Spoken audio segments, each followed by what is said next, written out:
ان سے محبتیں کریں, ان کی عزت کریں. اگر ان سے کوئی چھوٹی موٹی خطا غلطی ہو جائے تو ایک طرف بلا کے ان کو سمجھائش کرے کہ حضرت یہ غلط ہے, ایسا ادب کے دائرے میں رہ کر, ادب کی محبت کی دنیا میں رہ کر.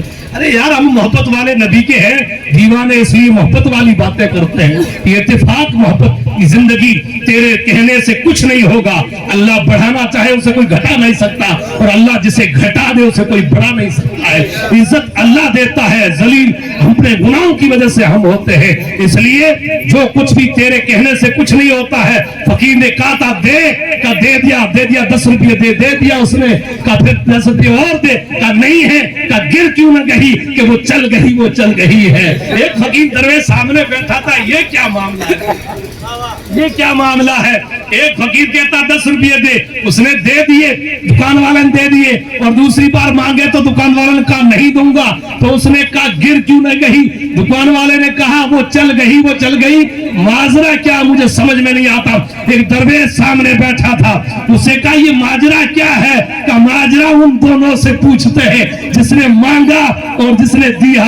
دینے والے سے پوچھا کہ اس نے کہا گر کیوں نہ گئی, اور تو نے کہا چل گئی, وہ چل گئی. تیرے کہنے سے کچھ نہیں ہو سکتا ہے. ماجرا کیا ہے. کہ بات یہ یہاں کی نہیں ہے, یہ بات یہاں کی نہیں ہے. کہ پھر کہاں کی ہے. کہ یہ بات جب تقدیر لکھی گئی اس وقت کی بات ہے. کہ کیسے, کہ اس نے 10 روپے مانگے میں نے دے دیے, اور پھر اس نے مانگے میں نے نہیں دیے. اس نے کہا کہ اللہ نے جب تیری تقدیر میں دولت لکھی اس وقت قلم گر کیوں نہ گئی. تو میں نے اس کو جواب دیا کہ رب کی طرف سے چل گئی, وہ چل گئی. اب تیرے کہنے سے کچھ نہیں ہوگا. اس لیے ہم آپس میں کہتے ہیں اس کا یہ ہو جائے, اس کا وہ ہو جائے, یہ کمتر ہو جائے, یہ بڑھ جائے, اس کی عزت کم ہو جائے, اس کی عزت بڑھ جائے. ہمارے کہنے سے کچھ نہ ہوگا. اللہ جسے بڑھائے اسے گھٹا کوئی نہیں سکتا ہے, اور اللہ جسے گھٹا دے اسے بڑا کوئی نہیں سکتا.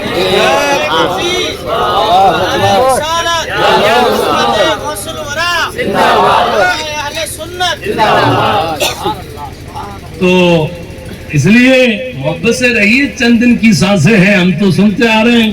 ایک آدمی نے یہ بغداد یا فالنا کے پاس چھوٹے چھوٹے مکان ہیں, رانی والے پیر صاحب سے ہم نے پوچھا کہ حضرت یہ چھوٹے چھوٹے مسلمانوں کے مکان کیوں رہ گئے. تو یہ تم لوگوں کی وجہ سے رہ گئے. میں کہا کیوں. کہا اس لیے کہ تم تقریروں کو کہتے ہو 4 دن کی زندگی ہے پھر مر جاؤ گے. یہ مکان بناتے نہیں, شام کو کھانا لانے کھاتے اس میں سوئے رہتے. اس لیے میں لطیفے نہیں سنا رہا ہوں. بات کبھی کبھی آدمی کو خوش کرنے کے لیے دین کی بات ایسے آدمی نہیں سنے گا, اسے کہہ دیا جائے ابھی تیرے کو صرف دین ہی دین سکھایا جائے تو وہ یوں کہے گا یار یہ کب اٹھے گا, یا اللہ اس کو کرسی سے اٹھا دے یا دنیا سے اٹھا دے. تو کچھ بات ان کے فائدے کی جائے تو ہائے ہے سبحان اللہ, کیا کہنا ہے, کیا ہے.